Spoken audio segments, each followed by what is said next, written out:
Hello, chat. What's up? Hope you all doing good. If you're watching on the VOD, hello. Why don't you subscribe to the channel? We're working our way up to that sweet, dank 300 subscribers. Just recorded a video. Gonna go ahead. Hello, two people who just showed up. Welcome, welcome. Yo, what's up, man? I just recorded a reaction for Gen Z Reacts to Classic Rock for John Lennon. And I'm gonna finish this tier list hopefully tonight, although I'm stupid and can't figure out how to find this stream. Oh, but I can do it from my phone. I went back and watched the stream from yesterday. And, it was a little quiet. Not me, but like in the background. Can you guys see having this up? I don't know. So I'm going to throw on some hopefully copyright-free music in the background. I'm pretty sure you won't get copyright for this particular soundtrack. If this is too loud, let me know.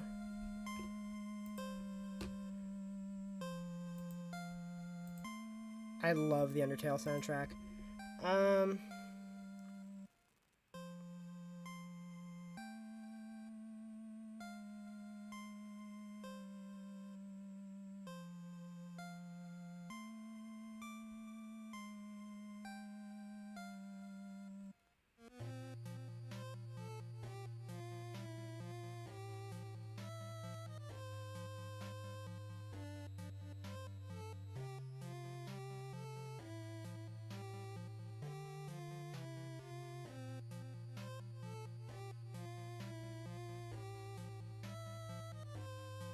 Alright, now that that's tweeted, let's get into it.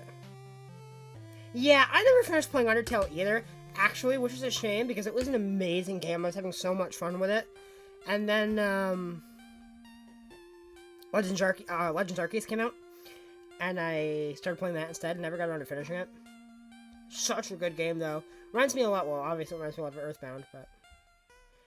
Anyway, I took the liberty of taking all the albums I hadn't heard and just moving them away beforehand. And now we can just get through the albums I have heard here. So we're starting with Good Kid, Mad City. I particularly liked the humor in Undertale a lot. I thought, like, the banter between, like, Sans and Papyrus was so good. I'm gonna put Good Kid on the amazing tier here. It's such a good album. Kendrick Lamar, telling the story of his life growing up in Compton amid gang violence, and he does it in such a poignant, artistic way. Yeah, that's the thing. That's a problem I have with a lot of RPGs, is you start playing, you put them down, and when you start again, you're like, what was I doing? Where I am in the story? But you're right, with Undertale, you change, like, you've got the neutral ending, good ending, you've got the genocide ending. Like, I decided to, like, go on a date with Papyrus instead of fighting him, but then I ended up killing, like, one of the generals, and I didn't know all that when I was playing, and that's something I learned later. But the soundtrack is so good. But yeah, I think Good Kid has Where Is Angelic to the Core by It should be on here. It's one of those albums that's so gloriously garbage, it's amazing. Yeah, I think Good Kid has a lot of amazing moments on it. Poetic Justice is probably my favorite. I love the sample flip on Poetic Justice, and even Drake drops a really good verse. And Mad City slaps. I love the first part of Sing About Me for I'm Dying of Thirst. Of course, Drank is a classic. Backseat Freestyle. Ooh, you do need to listen to Timberland Butterfly. One of the greatest records of all time. We'll get to that in a minute. And that's the reason why I'm putting Good Kid on the amazing tier instead of the masterpiece tier. Well, now's the perfect time to get into Kendrick because the new record is dropping this weekend, and I'm so excited. The new single, The Heart Part 5, was so good. I highly recommend checking it out. And the new record's going to be interesting. But I would definitely start with To Pimp a Butterfly, and then listen to Good Kid and Damn, and then Section 80 and the rest of the stuff after. But if you listen to Pimp a Butterfly, Good Kid, and Damn, you've pretty much heard the best of what Kendrick has to offer. He's one of the best in the game, in my opinion, if not the best at this point. But yeah, that's why Good Kid lands in amazing, because I like a lot of it. I do think musically, it's more basic rap. I don't want to say it's a basic record, because it's not, but it's closer to traditional hip-hop, where I think To Pimp a Butterfly goes above and beyond in all aspects, but still an amazing album. It's really on the border between amazing and masterpiece. I'm sure Mikey will probably put it on masterpiece, but definitely recommend listening to Kendrick. I mean, it's a lot, because, like, a record like To Pimp a Butterfly, it's, like, 70 plus minutes, and there's a lot to unpack here. But I'm putting To Pimp a Butterfly right up on masterpiece tier. What an amazing album, especially the production being all, like, free jazz, and they're close to masterpieces. Both Damn and Good Kid are very close. But I really love the production of To Pimp a Butterfly much more than those two records. And I don't think To Pimp a Butterfly has a dull moment. There's not a moment on To Pimp a Butterfly where you are not either entertained or getting thoughts, like thinking about it deeply, and getting these feelings and emotions and pondering what you're listening to. It is so complex, the way it weaves racism, gang violence, depression, survivor's guilt, religion, politics, violence, everything, sex, love, lust, the record industry. It takes all these huge, complex issues and weaves them together in such a masterful and poetic way, all wrapped on top of free jazz and neo-soul inspired beats, which sometimes are just mind-blowing. To Pimp a Butterfly is one of the greatest records ever made, bar none. I agree. To Pimp a Butterfly is a record you need to sit down and listen to. You're not going to be like, go to a party and be like, yo, throw on To Pimp a Butterfly, we're going to get turned, let's listen to All Right. But it's one of those records that you listen to from the beginning to end. Welcome, Megan Bass. It's one of those records that you listen to from beginning to end, and you just feel every moment of it throughout the entire thing. I don't know, for me, I listened to Pimp a Butterfly for the first time and thought, what is this? But that's when I was first getting into hip-hop. I heard You and was like, this is wild. But now You, I think, is one of the best moments on the album. The way Kendrick, like, talks to himself, and you can hear him sniffling and crying throughout the second part of that song, and the way he delivers it makes him sound like he's just having a complete breakdown. And when you listen to it closer, you realize he's talking to himself about survivor's guilt. And the Undertale soundtrack is so good. If the Undertale soundtrack was on this tier list, it would be on masterpiece tier. It's one of my most scrobbled albums. I listen to it all the time. This is one of my favorites too, Ghost Fight. Yeah, To Pimp a Butterfly is just an amazing record. One of the songs that stick out to me is These Walls. Every verse is something different. Like, one verse is about a man in his prison cell, another one is about a man in a room with a woman having sex, and the other one is the walls of his mind as he contemplates.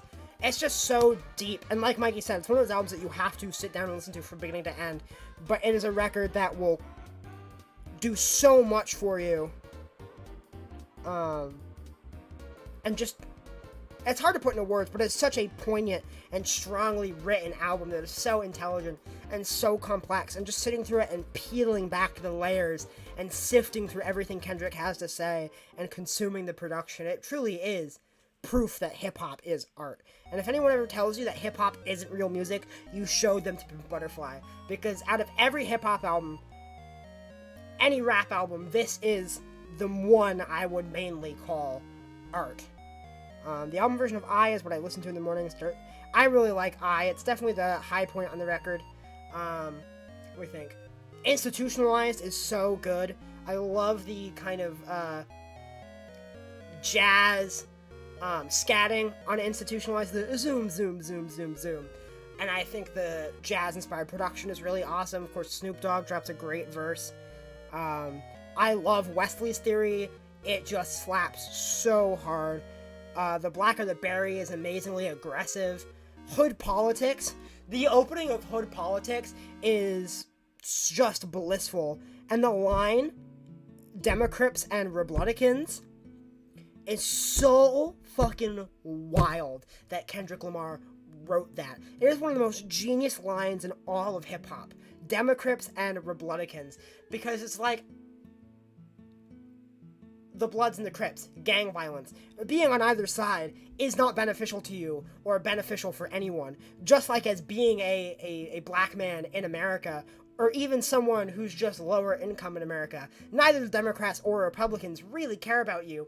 Rather, they care about pushing their own agenda and their own power struggle, much like how that's the same with gang violence. And I just think that line is so genius. I think about it often, and I just think it's one of the best microcosms of why this album is so amazing. Maybe one day I'll sit down and just write a really long review about To Pimp a Butterfly. But this is one of those records that will just change your perspective on everything if you just sit down and listen to it. Hot Fuss. I recently ranked all the Killers albums. If you want to hear my take on Hot Fuss, I very much going to recommend watching that video. Another one of my all-time favorite albums. I love the fact that it is a new wave goth-inspired post-punk revival album with these dark nighttime guitar or synths and cold guitars, and American political institutions are gangs just as much as any street gang. I agree, honestly, and if they didn't have the expectation, politicians, if they didn't have the expectation to be civilized and peaceful, I feel like they would be attacking each other on the streets and would be gunning each other down, and there would be violence. And it's happened in the Senate before. I mean, the famous caning, I can't think of the senator's name, but a senator from Vermont attacked abolitionist Charles Sumner with a cane in the middle of the Senate because of what he said about slavery. And I feel like while the violence has subsisted, that anger is still there in political institutions, and I feel like that line is just so genius because of that. Because if you look at parties and then gangs, the only thing that really separates them is violence. And that's interesting in a way. But Hot Fuss. And I love the dark vocals of Hot Fuss and the sarcastic, biting lyrics of songs like Smile Like You Mean It. And Mr. Brightside, of course, is a classic. Pretty much the anthem of jealousy and heartbreak. Seeing a girl with someone else. It's just one of those records that, for me, when I listened to it, helped shape my taste in music. And while it's not my favorite Killers album, it is my second favorite. Every song on this thing is amazing. All these things that I've done is perhaps my favorite song ever written. And despite the murder trilogy and the dark moments on this record and the sadness of something like Mr. Brightside, it ends on such a positive note with Everything Will Be Alright, which is like a goth post-punk Beach Boys song in a way. And it feels like if Pet Sounds was made in the mid-80s by like The Killing Joke. Really interesting song, but it's got a pretty positive message that, you know, all this shit, but everything will be alright, man. I love Hot Fuss. The Miseducation of Lauryn Hill is gonna go, I think, on great tier. It's not a record I come back to a lot, but one I definitely think Kendrick's music is so poignant and real that despite having very political music very against things like racism, his empathy and artistry bleeds through and touches everyone.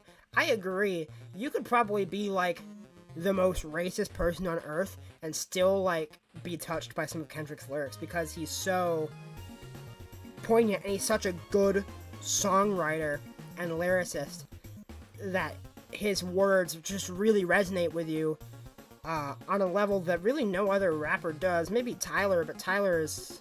Not even Tyler, man.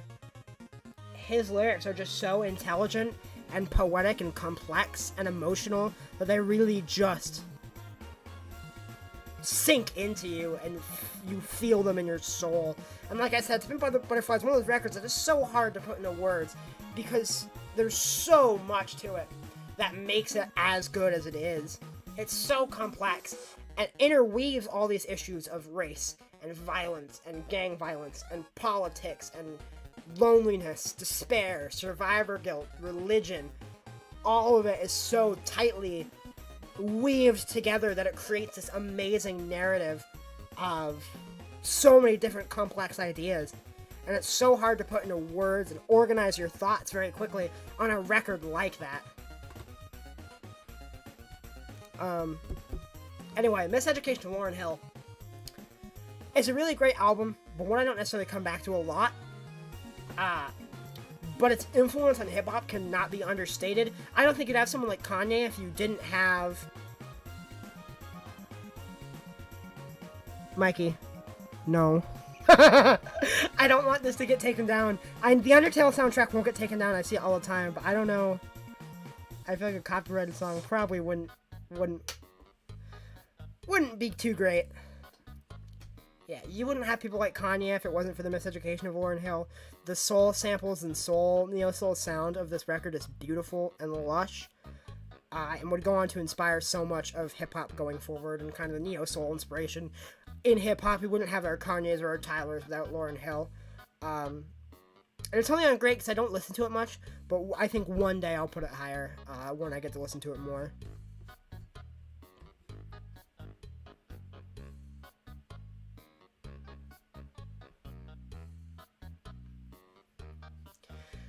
Okay, there are some really controversial picks on this record, and one of those for me is going to be Led Zeppelin IV. I'm going to put it in the mediocre tier. I could just never get into Zeppelin. I've never been a big fan of snitch rap. That does sound pretty sick. Maybe we'll do a first reaction video. Snitch rap. Yeah, I've never liked Zeppelin. I always thought they were boring. I don't like a lot of that, like that classic rock stuff. I don't like Robert Plant's voice. But a lot of this record just doesn't do it for me. I'm putting it on mediocre instead of bad because, I mean, Stairway to Heaven has its moments that are cool. There's one, I think, called, like, California Sun. I really like that song. But the rest of this record doesn't do much for me. It never has. I've never been a big Zeppelin guy. I like the one part of that song that's like, hey baby, 'cause the way you move, gonna make you sweat, but fifth wave emo? Please enlighten me. I've been going through a big emo phase lately. What does fifth wave emo consist of? Oh god, what does it consist of? What bands? What does it sound like? Definitely send me some, because I've been on a huge emo kick lately. A lot of modern baseball, listened to a lot of Marietta lately. Get Up Kids, I've been listening to. What else? 100 Acre Woods. I just discovered 100 Acre Woods. Boston Manor. Pretty much that. Some, like, Sunny Day Real Estate. That's what I've been vibing with lately. Oh boy. Chocolate Starfish and the Hot Dog Flavored Water. By Limp Bizkit. Glass Beach and Origami Angel. I have heard of both those bands, but I have not listened to them. I know some people really like Glass Beach. I see people tweet about them all the time. Like I said, I've heard of both those bands, but I've never listened to either of them.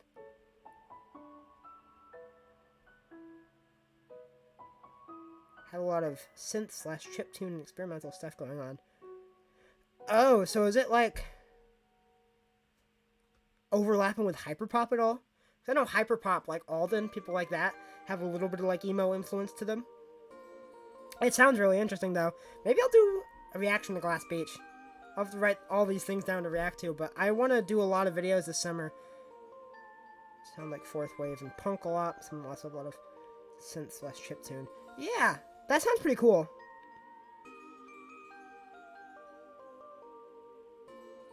Guitar Fright from Fooly Cooley. That's quite the name. I'm gonna write this down.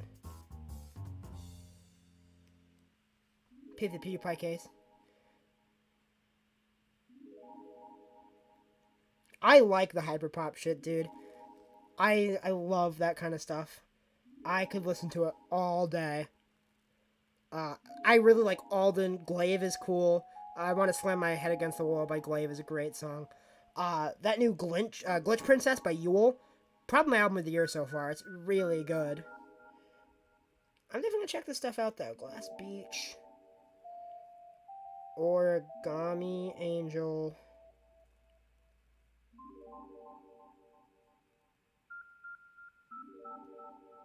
Okay. Interesting. No, it sounds cool.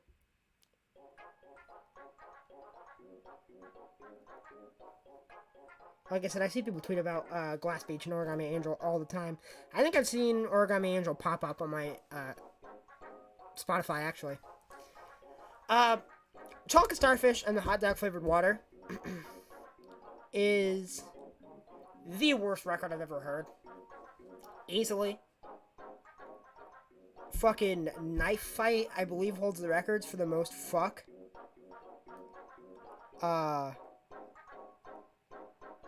Ever in a song. I think it's like a lot.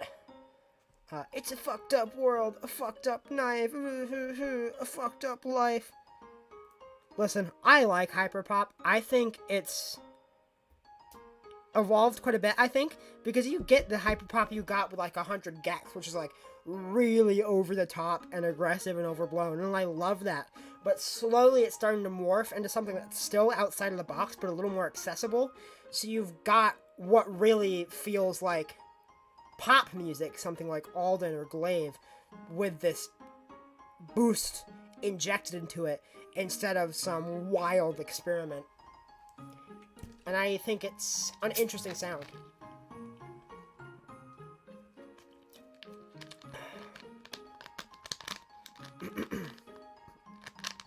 Yeah, only one album I've ever heard that I felt physically sick after listening to is Chocolate Starfish and the Hot Dog Flavored Water. It's the worst record I've ever heard. I felt like I wanted to throw up after I heard it. And I think Limp Bizkit's one of the worst bands of all time. Although I do like Break Stuff, that song does slap. But there's nothing redeemable about Chocolate Starfish. It's like fucking an hour and a half. Literally, I didn't like listen to music for the rest of the day afterward. Because it like had tainted my ears that badly. Would never listen to that record again.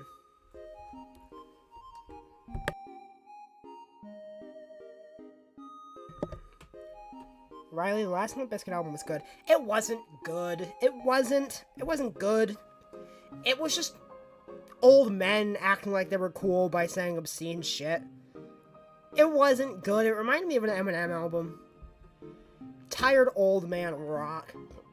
Go back to the 2000s, old man.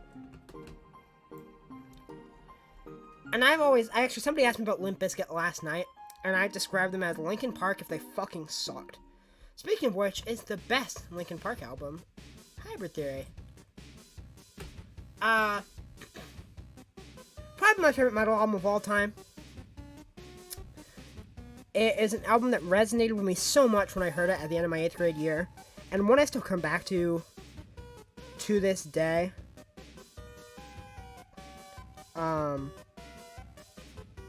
I think Chester is an amazing... I'm actually going to talk about both Meteora and Hybrid Theory at the same time because they're right next to each other. I think the duality of Chester's Rockin' the Suburbs by Ben Folds is my favorite new metal song, no cap. I haven't heard it. I didn't think Ben Folds was metal though. Maybe I'm wrong.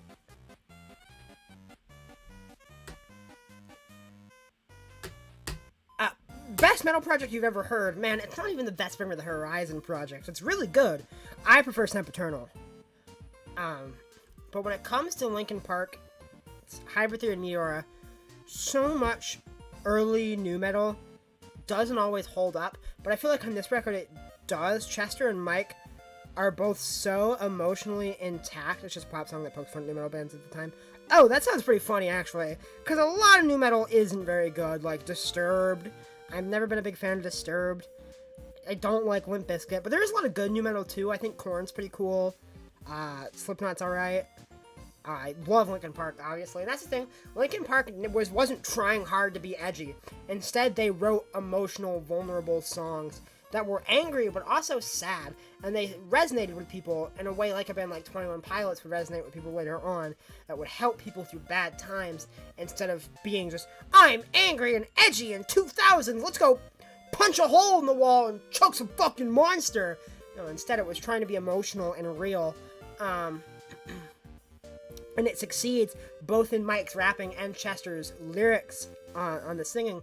And I think I saw someone after Chester died say that Chester could sing like an angel and scream like a demon, and I absolutely agree. He was one of the best vocalists out there, and so many of these songs still resonate with me so much this day and still help me through dark times. Crawling, Falling Away From You, Breaking the Habit,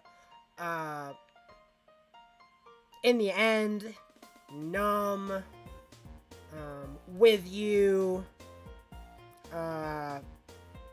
I'm trying to think. Racking my brain here. Did I say Falling Away From You already?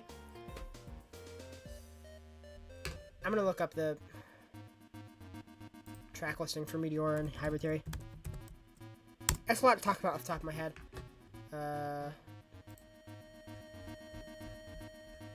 Meteora, From the Inside is great. Don't Stay. Somewhere I Belong might be my favorite Linkin Park song. Kanye's second worst album in Masterpiece tier. No, that's not what I want to do. Of course, Numb. Nobody's Listening has that really cool, like pan flute beat. Faint is amazing. I am what I want you to want, what I want you to feel. Hit the Floor is so heavy with Chester screaming. And then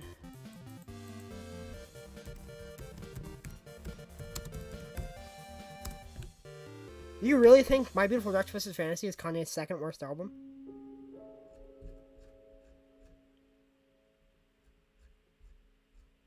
Yeah, I mean, Paper Cut, One Step Closer goes so hard. That guitar riff. Also, the bonus songs on this record, High Voltage and My December, are so good. My December is a beautiful song. Although I prefer the version of High Voltage that's on Reanimation. Let's see, let's look at this. Runaway, By Myself, A Place for My Head has one of the best choruses Chester's ever written. Pushing Me Away, another amazing, super, like, emotional songs, especially on that chorus there. And now I see tragedy, it's pushing me away, why I never walked away, why I had myself this way. So good. I think, like, maybe one day I'll rank all the Linkin Park albums. It'll be fun to do. I like all of them, even the bad ones. Where is Young Boy in the tier list? I don't know, man. I didn't make this, but whoever did is actually, like, unironically missing a lot of albums. There's no Cure on this list.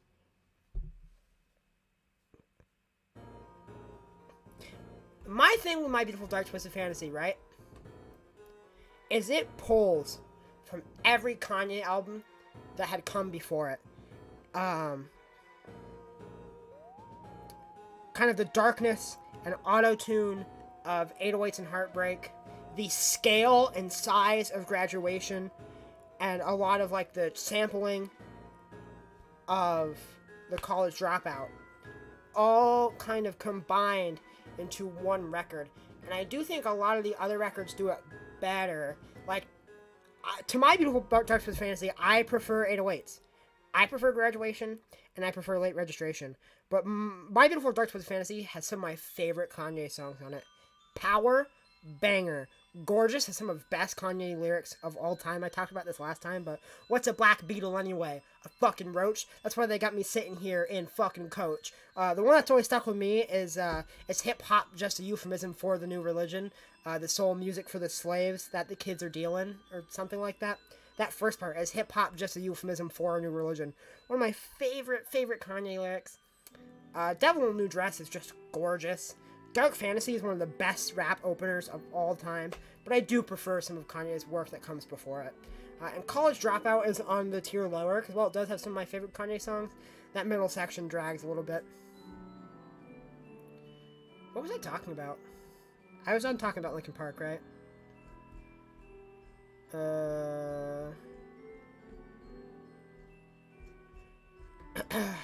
Alright, time for Mikey to laugh at me, because we got songs about Jane. Goes in the amazing tier. So Maroon 5 started out with such promise. I think in the early days, Adam Levine was a great vocalist. He had such a beautiful voice, and he ruined it with auto-tune and trying to be poppy. I think a lot of the funk-inspired guitar riffs are really great. I haven't heard Mad Villain, no. I know I need to. There are a lot of records on here I haven't heard that I really need to listen to. Alice in Chains, Sabbath,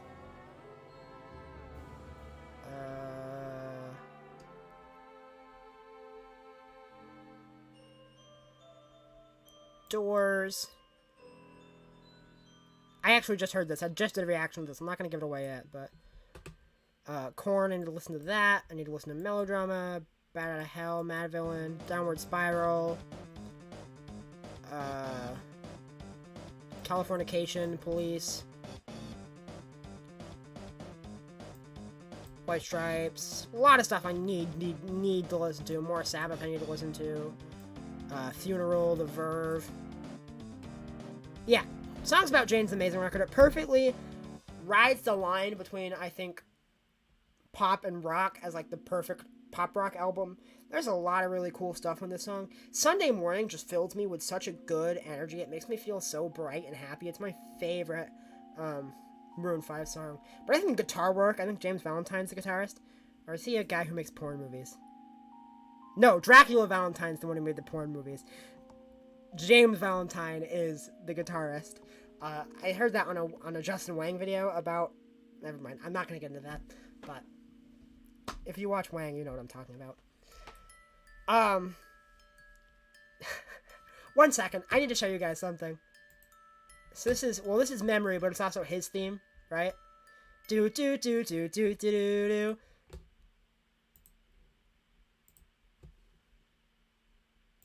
I hope this doesn't get me taken down. His theme.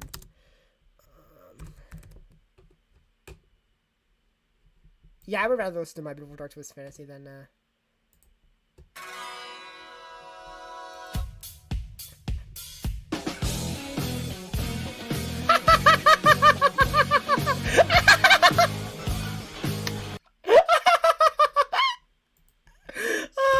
love that.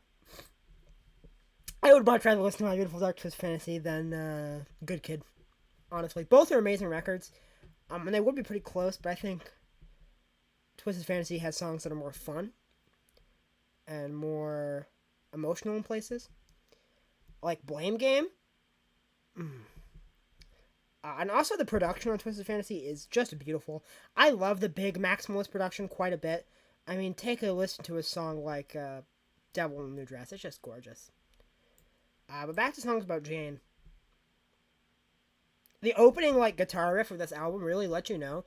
Like, if you grew up listening to, like, Maroon 5 songs in, like, the late 2010s, early 2020s, the blandness of this, and you didn't hear their older records, and you open up Songs About Jane, and you start the record and start off on Harder to Breathe, and you just get immediately slapped with the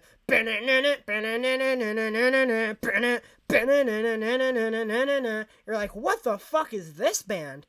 And I think a lot of this record's just super fun and super enjoyable to listen to. I love love Songs About Jane. It makes me so sad when I listen to it and think about where Adam Levine and Maroon 5 went as a band. But as a pop rock album, I think Songs About Jane is one of the best of the 2000s. Like I said, Sunday Morning, She Will Be Loved is a gorgeous song. I love the heartfelt, sentimental lyrics on it. I love that sentimental lover boy vibe because that's me. I really am like romantic, sentimental lover boy. So I love the lyrics on that song, and I think Adam Levine's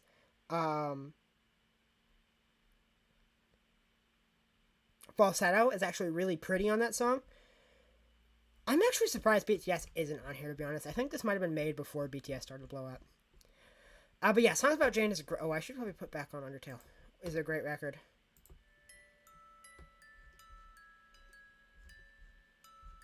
This is a long record. You guys don't think can see it, but...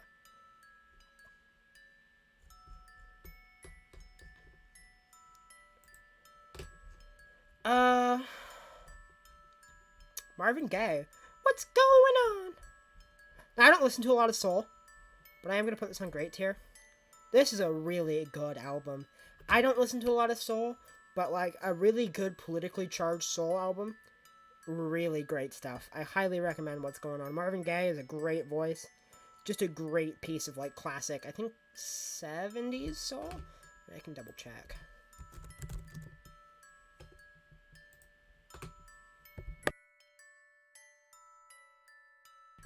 Yep, 71. Great piece of 70s soul. Okay, time to make people mad again. Master of Puppets by Metallica.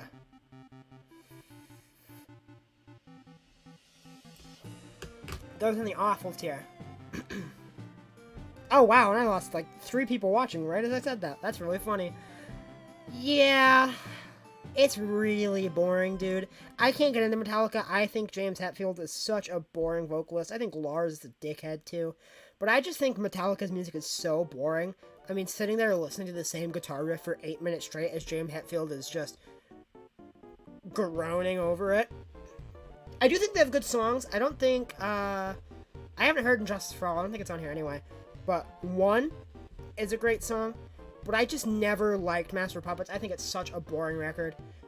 Like a lot of classic metal really bores me. I think Metallica is the worst of it.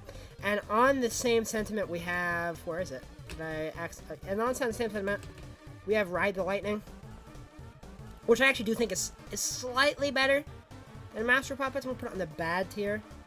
Because it's got some good moments. And I really like For Who the Bell Tolls. But once again, kind of the same pitfalls that Metallica usually falls from. The Black Album, on the other hand, I actually don't mind. I think the Black Album's pretty good. They go for a bit, move away from the thrash metal sound and go for something a little more pop appealing. I think it's alright, though. I like quite a few of the songs on this record.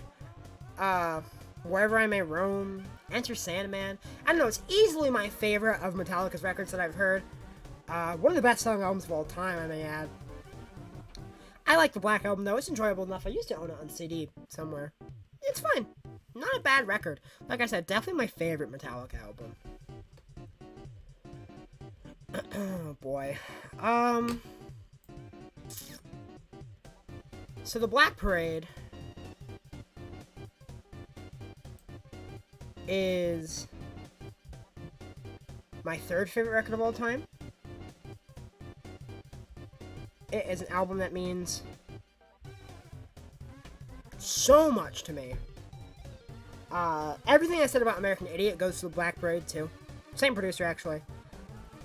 A touching, heartbreaking rock opera about death and leaving behind your life and reflecting on love and heartbreak and the things you never got to do and the things you wanted to do.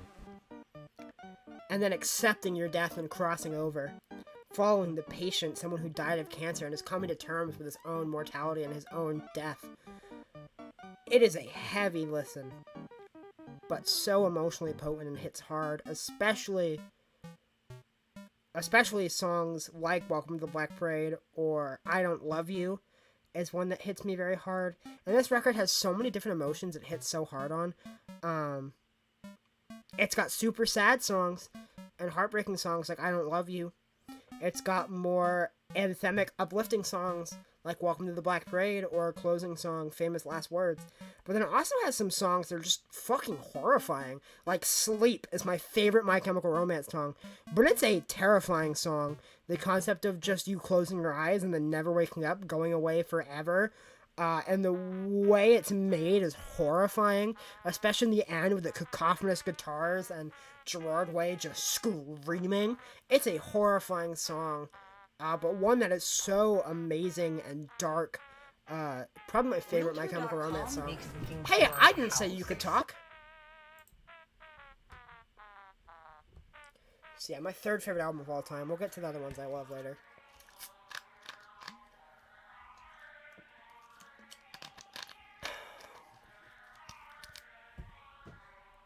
I wonder if there's any other copyright-free gamer music.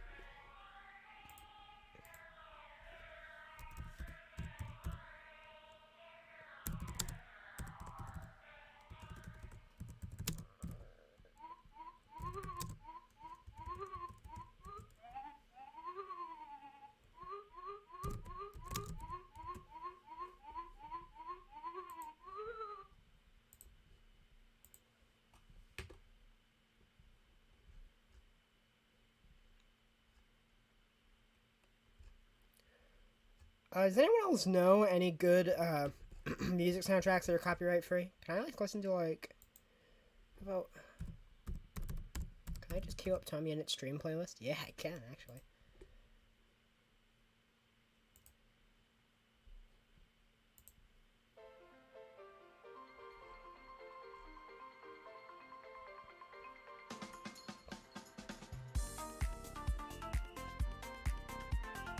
Think I'm gonna get DMCA'd for this? I don't know. If I get DMCA'd, will someone message me and tell me?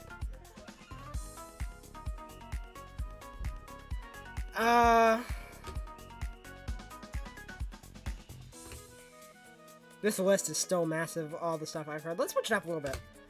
Let's talk about Fleet Foxes. Fleet Foxes' self-titled album. I was actually listening to this today. It's a gorgeous, gorgeous piece of indie folk.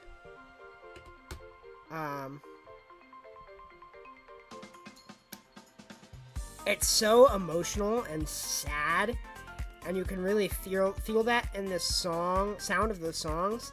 They're all very acoustic and kind of sparse, but so gorgeous. I mean, White Winter Hymnal is an amazing song. The one that really resonates with me, though, is Ragged Hill. Just a really gorgeous piece of indie folk. If you haven't heard it, I highly recommend it.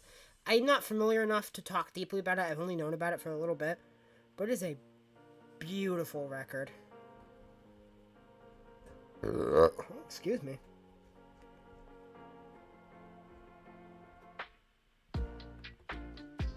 Man, what is this horseshit, Tommy Innit? What?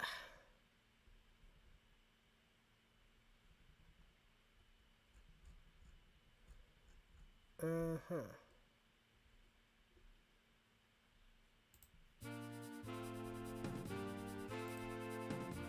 Anyway. Illmatic. I think looking at Illmatic from the future makes it hard to judge it fairly because the sampling and the beat making seems so primitive compared to what would come forward after it. But I think a lot of it is really cool. And I mean, you listen to some of the lyrics on this record talking about like gang violence and stuff. I mean, scholars have actually studied this album because of how scholarly and intelligently it's written, talking about gang violence and living in New York City in like the late 80s, early 90s. I mean, New York State of Mind is such an amazing, poignant song. I Never Sleep, because sleep is the cousin of death. Wow, that got really loud.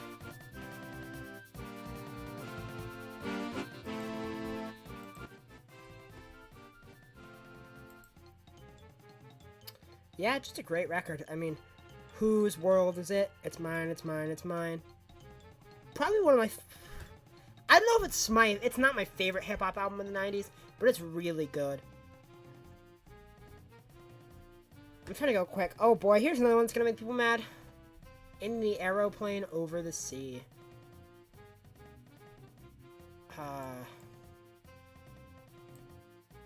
Is not a good album. I cannot stand Jeff Magnum's vocals and his pretentious fucking lyrics. Like, we get it, you want to fuck Anne Frank. That's enough. I don't like In the Airplane Over the Sea. I think it's borderline unlistenable in a lot of places. The production just sounds terrible. I know, that's the point. It's indie folk production. Fuck you, Jeff Magnum. Your album sucks. Holland 1945 is really cool, though. I like that song a lot. It's such a banger, and some of the lyrics are really cool. Now she's a little boy in Spain playing pianos filled with flames.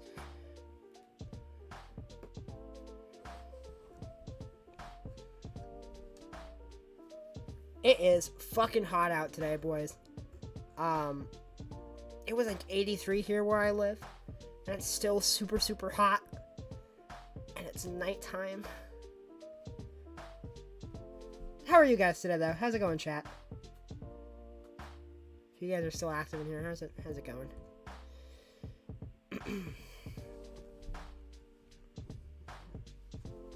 This stuff is fun, but it's a lot to talk about and a lot to think about. Because there's just a lot of records here, and it's been fun, though. It's been good. Oh, Either Or is on here. I didn't know if it was on here earlier.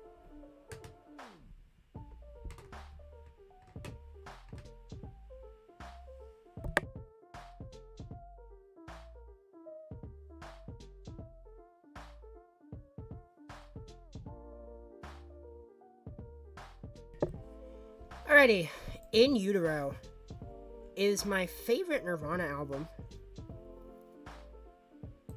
What a good record. Probably I don't know if it's the best grunge album, but it's definitely my favorite Nirvana album. Because after Nevermind, Nirvana could have just made Nevermind 2. And gotten just as much success, but they didn't. Instead, Kurt Cobain, Dave Grohl, and Chris Novoselic, decided to push their sound into a much more animalistic and noise rock approached sound. And this record is cacophonous and loud and aggressive and raw and stripped back and primal, but also gorgeous in places. And I think that's why this album really works for me. Because you have these primal, angry, abrasive songs, and then you have moments of clarity and beauty. And I think a microcosm of that is actually second song, Scentless Apprentice, where it starts out really dissonant and really loud and really heavy. And then on the chorus, the guitars all come together with this really beautiful chord progression. And then Kurt Cobain just lets out this primal, animalistic shriek. And I think that's just the kind of why this record is so genius, the way it goes from so loud and heavy to beautiful moments. And that, of course, All Apologies being, I think, the best Nirvana song, one of the best album closers of all time. Such an amazing song. And such an amazing record. Definitely my favorite Nirvana record. But I do think Nevermind needs to be given its dues as well. I put it on the amazing tier. I'm trying to be conservative with what I put on the masterpiece tier. Yeah, Nevermind. I think some people give it some hate because of how popular it is, but it's popular for a reason. This has multiple of the greatest rock songs ever written. Smells Like Teen Spirit is probably the most important moment in alternative rock history. It brought alternative to the mainstream and kicked out all that shitty hair metal from the 80s. Just great stuff, in my opinion. In Bloom has that amazing chorus. Lithium is iconic. Territorial Pissings is heavy and fast. And of course, Something in the Way is so depressing in the best way possible. I think that song is so sad and drains you, but in a good way. You really resonate with it when you listen to it. But I'm honestly glad that Batman has given this song such a big hold in the mainstream, because Something in the Way is one of my favorite Nirvana songs. It is so sad and so gorgeous, And Kurt Cobain's gravelly voice just carries it so much.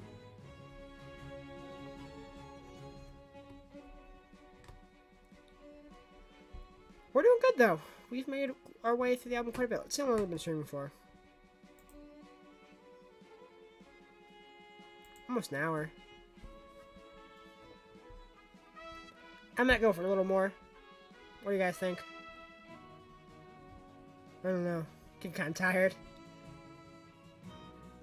Getting kind of tired. How are we feeling? Chat.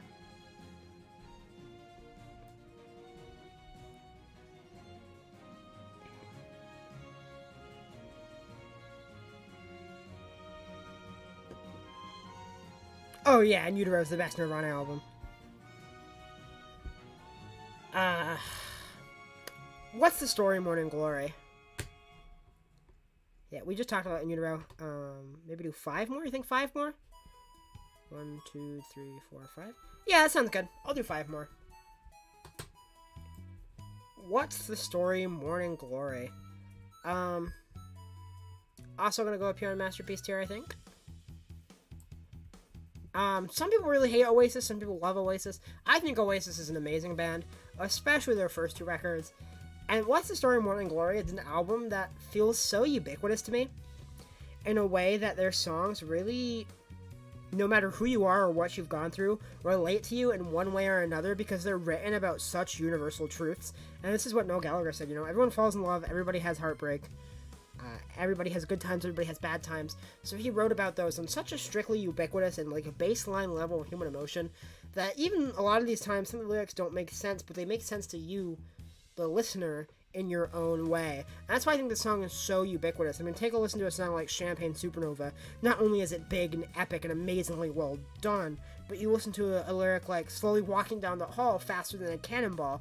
What the fuck does that mean? Well, that's the beauty of it. It means whatever it means to you. I think that's why What's the Story, Morning Glory is such an amazing album. Because all of these songs are just anthems for the people in such an ubiquitous and egalitarian way.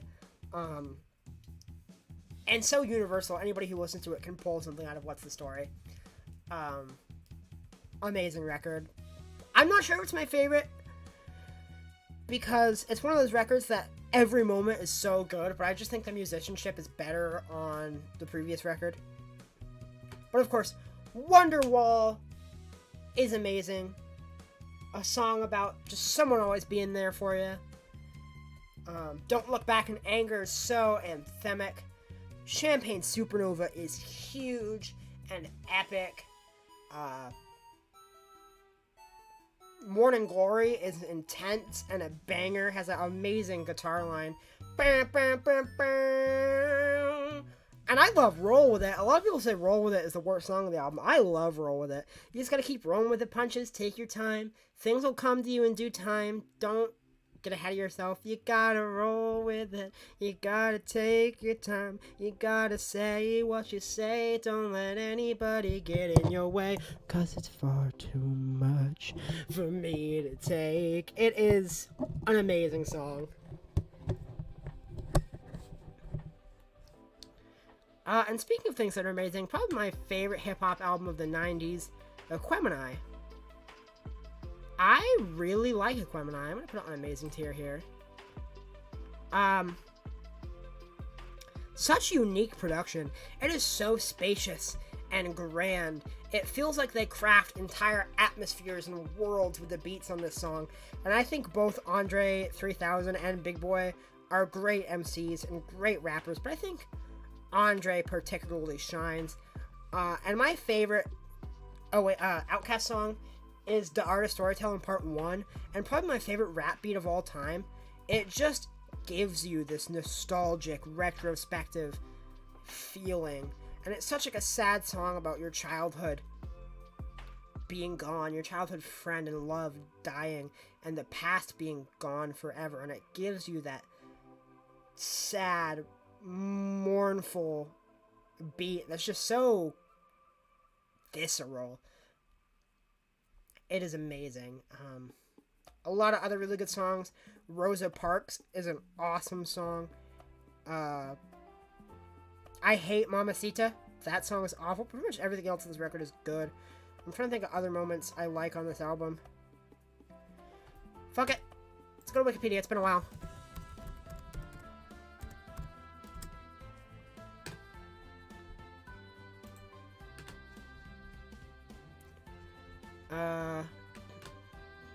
Yeah, Rosa Parks is great. Aquemini, amazing.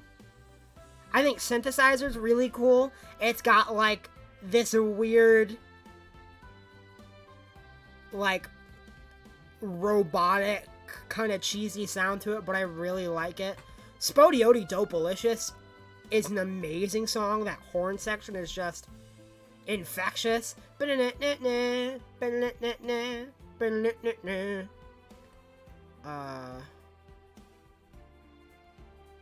Yeah.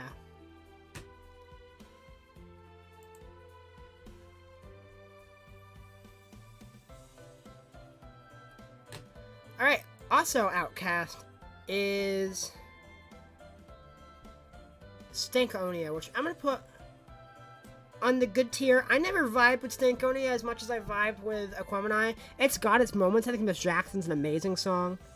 Bombs Over Baghdad is awesome too. There's so much different shit going on in Bombs Over Baghdad. At some point you've got like this gospel choir, Bombs Over Baghdad. And then So Fresh, So Clean is another just amazing Outcast classic, if you want to say Oasis. But I don't know, the rest of this album just doesn't really do it for me. I don't find myself ever wanting to come back to Stankonia. I know some people like Fantano put this as the best Outcast album. Over Aquemini? No. Probably not even over Speaker Box of Love Below, although I think I like that album more than the normal people. Stankonia is definitely a good album, but I would say very overrated and not a great one. Now, A Fever You Can't Sweat Out is my favorite album of all time. If you know me, you know it's my favorite album of all time. I love this record. It got me into music. It changed my life. It changed my perception on music. I grew up with my parents listening to shitty country music or shitty, cheesy 80s hair metal, hair rock. And then all of a sudden I have these fucking emo pop punk kids making rock music, and on the first half splicing in electronics, and the second half splicing in baroque pop, talking about like drug addiction and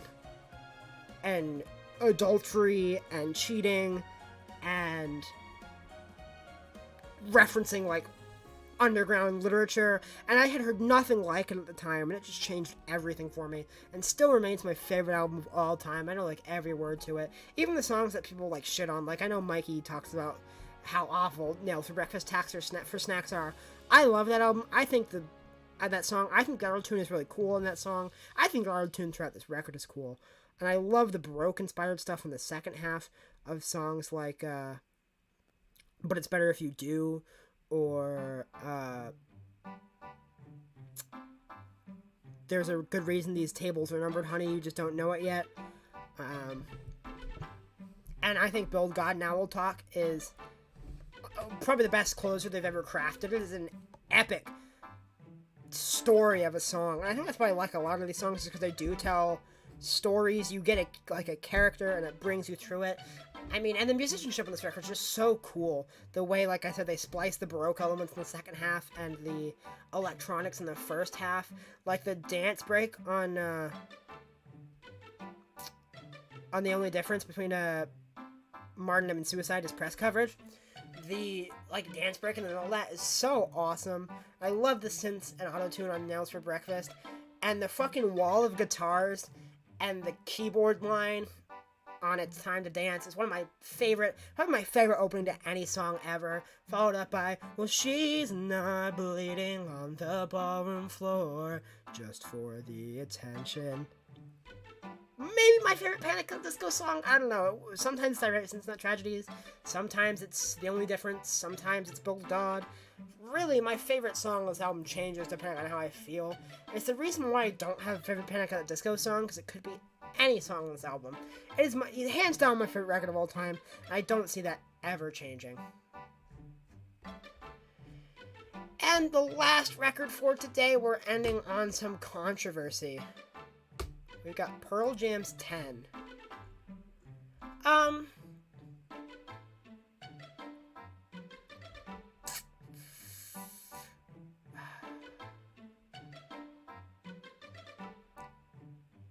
put 10 in the good tier.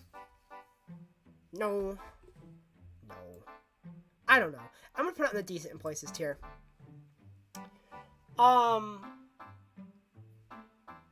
Pearl Jam fucks around way too much. You have a great song, and they will just fuck around with their instruments, doing fuck all for like another 3 to 2 minutes.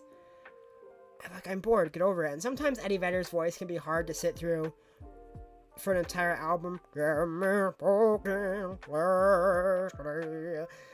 I don't know. I just find it hard to sit through this album a lot of the time, but it does have its moments. I think Black is an amazing song.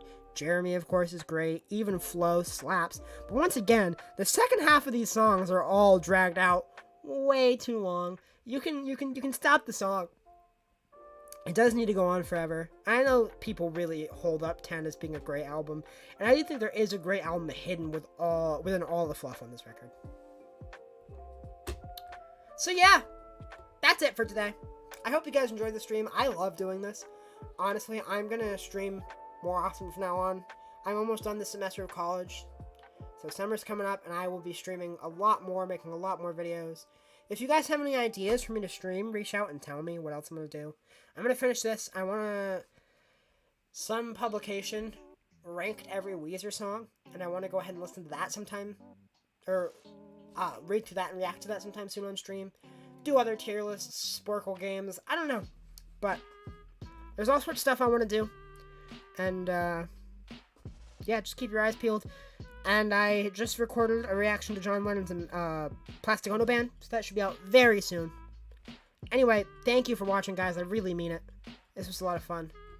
I'll see y'all next time.